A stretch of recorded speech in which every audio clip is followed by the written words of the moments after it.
Welcome to our second Thankful Thursday. The question for Thursday is, what makes you feel grateful?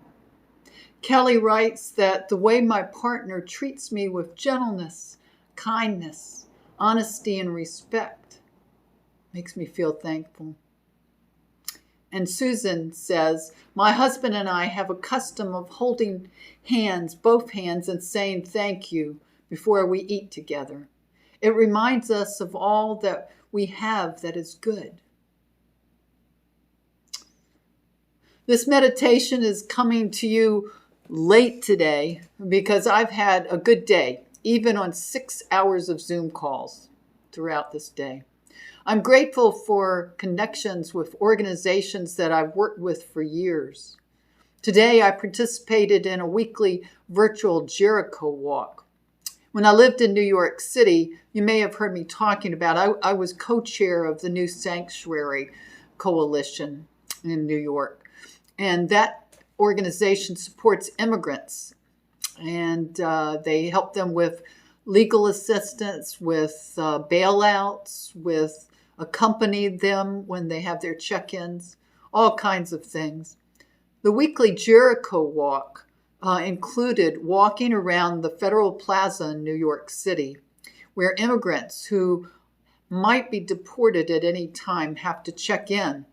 And they're scared that if they go in, they may not come out unless they're deported or sent to a detention center.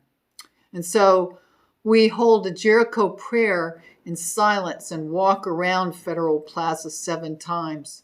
And we say that prayer in silence until the final time when we go around. And then when we come, we raise our hands and then we let out shouts of pain and angst and rage and solidarity with people.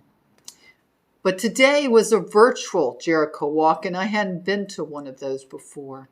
We didn't walk around the building, of course, because it's shut down, though we had an image of the building so we could visualize it in our mind. And the Federal Plaza, to many of us, represents the wall of injustice and division that has been instigated in this country around immigration. Father Fabian, a friend of mine and the former co-chair of the New Sanctuary Coalition with me, read out the names of all those that we included in our prayers, and we said presente after each name was read.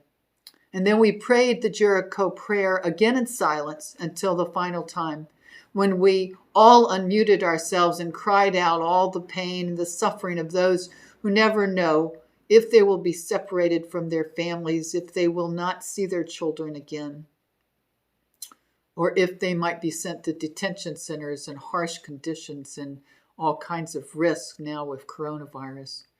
The Jericho walk is an intense, powerful spiritual practice. It's very meaningful, and it's one of the most important things that I practice, and I didn't realize how much I missed it. If you would like to participate in the Jericho Walk virtual meeting, then please just write me at minister@uusavannah.org, and I'll make sure that you can get the number to the Zoom meeting, which happens every Thursday at 11 a.m. My gratitude is for organization and friends all across the country in New Sanctuary Coalition and around the world with Green Faith that holds regular environmental and interfaith gatherings for caring for the planet and all beings and all people affected right now by the climate crisis and coronavirus, which are interwoven. There's so much happening right now. Find a way to feed your soul and find ways to act and be connected. Blessed, thankful Thursday. Goodbye.